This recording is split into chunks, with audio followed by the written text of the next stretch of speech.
Longtime Fresno State basketball fans may remember the name Chris Herren.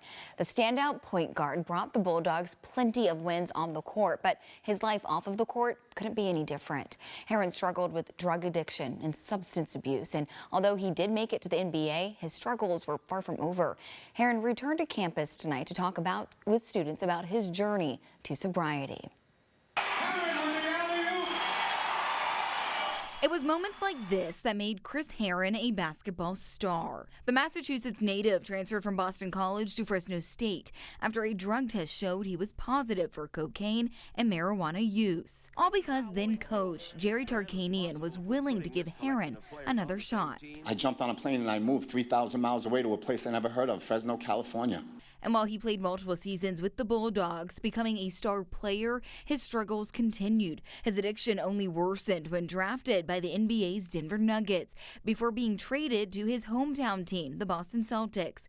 Ultimately, the Celtics released him, and he moved overseas to continue to play. Even there, his addiction grew, becoming reliant on pills. I had no idea that 40-milligram pill would turn to 1,600 milligrams a day. Then came heroin. Herren says when he no longer could afford drugs, he turned to alcohol. You know, there was a time in my life when I was struggling with my addiction that I had no hope. I had no desire to change because I thought I was unchangeable. I thought I had fallen too far to come back. And that's the furthest thing from the truth.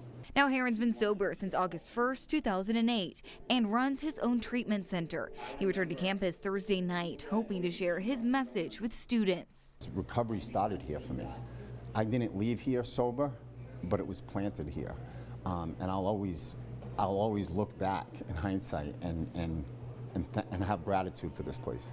Student Brian Rios says Herren's story is motivating him to check on his friends who may be suffering in silence. Just like how many times like the drugs compelled him to come back. Like he would have those self-reflections, but even though he had those reflections on himself, he still needed like outside help to pull him out.